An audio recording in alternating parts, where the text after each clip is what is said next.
Hey guys, this is Zach from Say What Zach here. Just finished up all the hockey games tonight, so here is the review for tonight's games real quick. So the games I watched again were the Washington Capitals, Florida Panthers, and the Avalanche and the Oilers. Those are the two games I watched. I flipped between some of these other games while those ones are intermission and all that fun stuff. So I have some highlights from those ones that I noticed. And yeah, go ahead and get on into these. So the first game was the Washington Capitals taking on the Florida Panthers. The first thing I noticed really quick right off the bat, it was a relatively physical game. Brent Connolly was back in Washington, so after a couple seasons in Washington, winning a cup with them, he's back, but playing for the opposition this time. And poor defense for the Florida Panthers. Panthers' defense was not great. The Capitals were breaking through their defense constantly, getting shots. The first goal was just a horrible breakdown in defense, so the Panthers have to crack down on that defense. I was thinking for a while, because I haven't watched a ton of Panthers games, I was thinking it was Bobrovsky just not playing good. It might be their defense. Now I've been watching some more lately. Their defense is just, the Capitals were blowing through and making them look like Swiss cheese. It's not good. That was the first period. Second period, Holtby stops Sevnier. He stops one of the Capitals players from on a shorthanded chance. I'm sorry about the last name. I'm forgetting the name of the guy. Sevier. I know of him. I can't remember how to pronounce his name. I'm sorry. The Panthers did tighten up on their defense in the second period, so that was a little bit better. They weren't allowing as many 2-on-1 and breakaways and all that fun stuff. Holtby stops 2-on-1 7 minutes into the period. There was no net front presence at all for the Panthers. The Panthers just couldn't get any net front presence. They would get a shot, puck would be laying there, and the Capitals would just clear it. So they need to work on getting that too. Leipzig had an open net shot, but the puck just bounced off. So he went to go shoot, and it bounced over his stick, and he missed. That was just wide open, though. He could have had it, but he'll get on the board later. Good shot blocks by the Caps. Holtby scrambled. It was scrambling all over the place, but about 11 minutes in, Panthers were starting to push a little bit, so the Caps were doing good with shot blocking. There was a wide open net chance where Holtby was scrambling around, couldn't find himself, and the Caps blocked two great shots that could have easily given the Panthers a better chance of winning this game. Connolly breakaway on turnover. Bobrovsky robs Wilson on about 12 minutes in. Wilson gets in on a great shot, and Bobrovsky robs him. It was an awesome save from Bobrovsky. Yeah, it was a lot of back and forth action in the second period. There was only 11 shots for the Capitals with 3 minutes left in the second period for the Capitals. So the Capitals weren't getting a lot of shots, but they were capitalizing on their chances. As you can see with the scores, I think it's a little shaded here, but as you can see, they capitalized when they did. Then last minute goal for the Capitals. That Bobrovsky needed to save it. It was one of those things where Bobrovsky had to make that save, and he just didn't save it. And the Capitals score, and it's backbreaking. Get that last goal in that goal in that last minute. And then the Panthers answered though. So normally, it's usually backbreaking, should I say? I guess it would be later on. Obviously, giving up that goal is not good.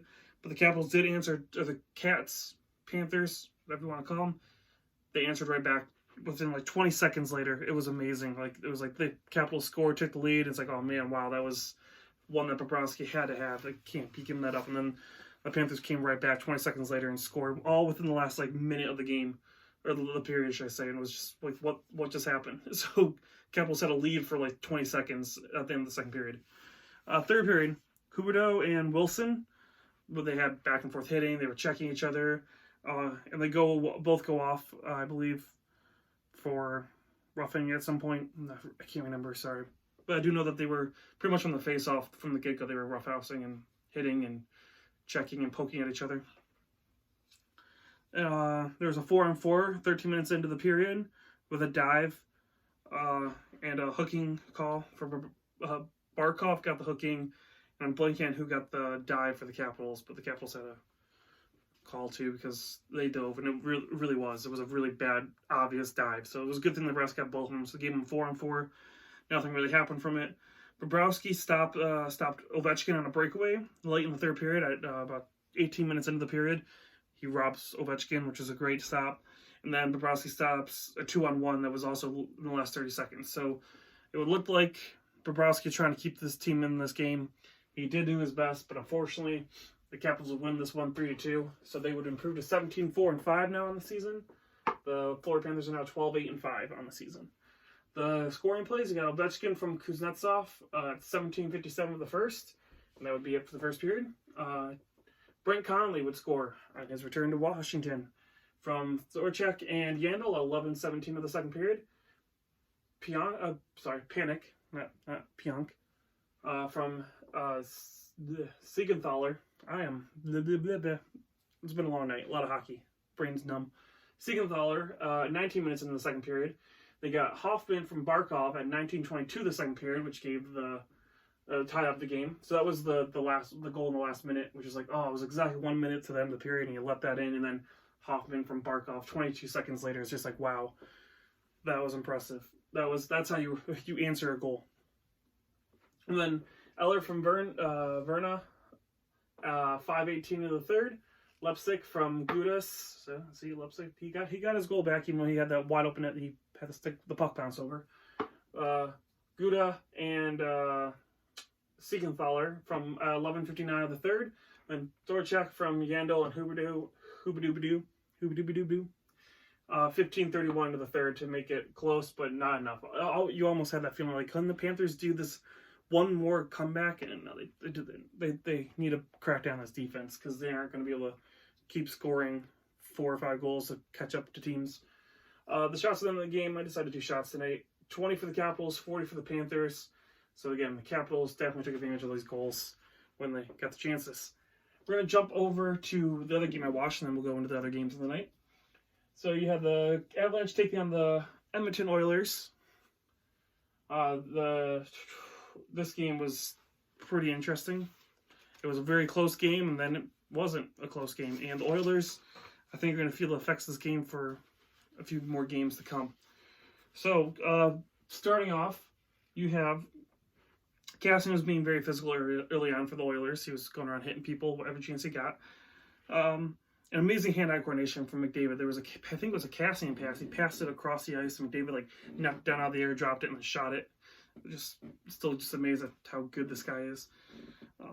Grubauer saved 2-on-1. He stopped 2-on-1 10 minutes into the game, so that was still pretty early, keeping this team in the game. Big pressure from the Oilers 11 minutes in. So about 11 minutes in this game, the Oilers really started to push and just shot after shot, pressure after pressure on the Avalanche. I really am surprised that the Avalanche didn't break as much as you think they would have with the amount of pressure the Oilers put on them. Then Draisaitl helps break up a 3-on-1 going back. He's back checking. So it was like a 3-on-1. McDavid was back, and he back checked and helped broke up that 3-on-1. It was an awesome back check. These two players are just amazing. Again, just watching them, McDavid and Draisaitl, are just awesome to watch. If you have not watched these two, you have to watch these two. I know, again, being from Michigan and the States, we don't watch a lot of the Canadian teams as much. You have to watch McDavid and Draisaitl. These two are they're just amazing to watch. Second period. The top lines both started the period. They started the first and the second period. Graves nails Chason 3 minutes into the game. Chason out of the game. He was done for the night. Knocked the wind out of him. He never came back. So yeah, it was one of those nights where you're going to start listing players who were going to be out for the rest of the night. Larson, game misconduct for elbowing and 5-minute major for hitting Graves. I think it might not have been Graves, but I know during that hit Graves did on Alex Chason, Larson got a high sticking and was game misconduct out of the game. So they lost Larson from a game misconduct, lost Chason from a hit. Let's see what else the Oilers lost this night. Koskinen, big saves, and Koskinen, I can't say enough about how this score does not represent how good Koskinen played tonight. He stood on his head for this team. It's just, they got whittled down in their defense. They only had 4 by the end of the game. They only had 4 defensemen playing. I think 5 towards the end, but one of them was definitely playing injured. You could tell that it was just, they got worn down. Koskinen gave them every chance to win this game. And then obviously, during that misconduct, 5-minute misconduct for Larson, Draisaitl took a penalty on top of that. So they had a full 2 minutes for the Avalanche of 5-on-3 play. And the Oilers killed it. I was amazed. I really thought, I was like, okay, with this team, even with Landeskog and Rantanen out, 5-on-3, they've got us. I would put at least one. I would say at least one they would score. They didn't get any. I was amazed. Yeah, Costin Rouse McKinnon with his glove. A lot of breakaways and 2-on-1s for the Avalanche. Yeah, the defense for the Oilers really were giving up a lot. But again, they were getting worn out. And you could tell throughout the night that it just eventually broke them. Archibald couldn't get out of the box on that. So it went from a... Sorry. Losing track here a little bit. A lot of notes from these games. I try to take as much as I could. It was a 4-on-4 12 minutes into the game. Zadorov and Archibald got, I think, hit each other or something like that. So they both went to the box, 4-on-4. After another 4-on-4, Zadorov came out. Archibald couldn't get out because he didn't get his helmet back. His helmet was knocked off during the scuffle that got him into the penalty box, and he never got his helmet back, which new rule is you can't go onto the ice without your helmet because then it's an automatic penalty. And they wouldn't let him out of the penalty box because he couldn't open it himself because it'd be a penalty as well. So he was pretty much stuck in there giving the Avalanche a 5-on-4 for a few minutes until the referees just kind of blew the whistle dead for a minute once the Oilers got control. It was a really confusing moment. I was like, wow, that sucks that he didn't have his helmet. He probably should have made sure he had that before the game came back on. Anyways, it was just one of those interesting, like, I've never seen that before. That was weird. Oilers shot 19-5 in the second period. So the Oilers were hanging on. It was 1-1 at the end of the second. And then third period happened. Chris Russell didn't come start the third period. He was on the bench for the third period. So they were now down to 4 defensemen. And it showed very quickly. I think he blocked a shot, hit him in the face, and he didn't return. Oilers were, again, a lot of 2-on-1s, which Nieto did get his goal on a 2-on-1. Yeah. It gets breakdown after breakdown as the Oilers started to get worn out here. I did put Oilers dropping only flies, because they kind of were. Logan O'Connor gets his first NHL goal. So congratulations to Logan O'Connor. Big step there for him. 4-on-4 for 9 minutes into the game. Killed off. Nothing happened. Avalanche locked it down. And, there was a last-minute power play for the Avalanche, but they didn't get anything. So, pretty much it was just after the Avalanche kind of took over this game, they took it over and locked it down. There was no chance for the Oilers to get back in this thing. So your final is 4-1. Again, I know this is kind of higher up there with the hat. I got to figure out, maybe I might take these hats down and do something else. But anyways, 4-1 was your final for the Avalanche. They are now 14-8-2. The Oilers are 16-8-3 after tonight. Your scoring plays are Chikara from Nurse at 13-17 of the first. Kadri from Donskoy and Rosen at 10:50 of the second, which I like that they got points because I have both Kadri and Donskoy on my fantasy team. The buy-in league, too, the one that you can win money on. So, yay. Nieto from McKinnon and Donskoy, which, again, McKinnon and Donskoy, yes, get more points.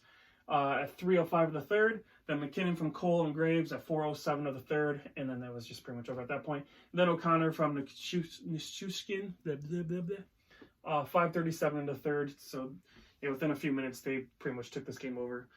And, it was, no matter how much Koskinen did, it was, that just broke them. Being 4 defensemen for even a few minutes, just, they wore them down really quick. Total shots on net was 50 for the Avalanche, 20 for the Oilers. So, the Avalanche pretty much had control. And I'm using Drunk Hockman's notebook right now. I've been using it. It's much nicer than the big, bulky one I've been using. Anyways. So the Avalanche took out the Oilers. Other games of the night. Just going to go over them. I did take a couple notes here and there for games I caught parts of. Maple Leafs and Nolly, the Red Wings, no surprise there, 6-0. Maybe it was Babcock's fault that this team wasn't playing very well, because that's 3-0 now since Babcock's been fired. Calgary, big comeback for Calgary. 3-2 in overtime they won against Buffalo. So Buffalo's woes continue. 2-1 for Boston over Ottawa, which I was surprised that Ottawa held into 2 goals. That was very surprising. St. Louis beat the Tampa Bay Lightning 4-3. New York beat Carolina 3-2. Pittsburgh and Vancouver 8-6 for Pittsburgh. Huge third period for Pittsburgh. They scored 6 goals in that third period to win it in regulation. That was, I caught most of those goals. It was just like, wow. Vancouver probably going to be dropping soon. And then Philly beat the Columbus Blue Jackets 3-2. Jumping over to those are all 7 o'clock games, and these are the later ones. Vegas, which is why I'm wearing the jersey, because I watched this game, was awesome. Vegas won 4-3 in overtime. They were down 3-2 in the last minute with a goalie pulled and everything like that.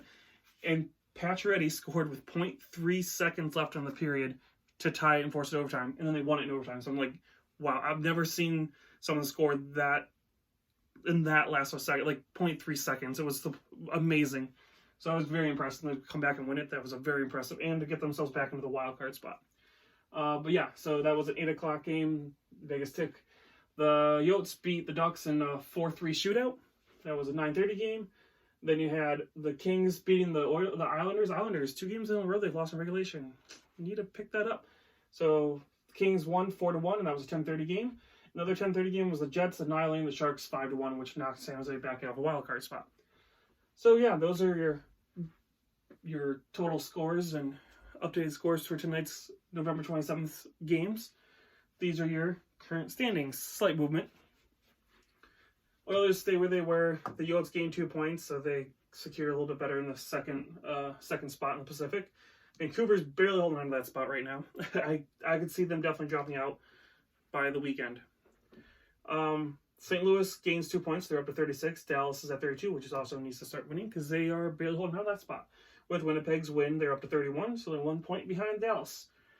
Your wild card, Colorado's at 30 points, which again puts them within striking distance of both Winnipeg and Dallas, so they can continue this. And then Vegas moves back in, knocking San Jose out with 28 points. Jumping over to the East, both Washington and Boston maintain first and tied in the NHL for points with 39 points each. The Islanders at 34. Pittsburgh knocks Carolina into a wild card spot by moving up to 32 points with their win. Then you got the Panthers over here in the Atlantic behind Boston with 29 points. Montreal's at 27 points, which they do play tomorrow. The only game they play New Jersey tomorrow for Thanksgiving, which happy Thanksgiving anyone who's watching this now. Yeah, so they could jump up and tie the Panthers with a win tomorrow against New Jersey, which I think they will, with 27 points. And then Carolina with 31 points in the first wild card, and then you got Philly with 31 points as well in the wild card. So they're both tied. So those are your overall standings, updated standings, should I say, for the 27th going into the 28th. Again, today is Thanksgiving, so we only have the one game on, which I'm gonna again be watching at my aunt's house. But yeah, it was a good night. I'm getting a little bit more used to watching multiple games, taking notes. It's a slow process for me to take notes and make sure I'm counting everything that's going on, being accountable. But yeah, that's what I'm doing. It's been fun. I'm hoping you guys are enjoying this. Again, if you do like this, like and subscribe. Let me know which games you enjoyed if you watched any. And yeah, this is Zach from Say What Zach. I'll talk to you guys again soon.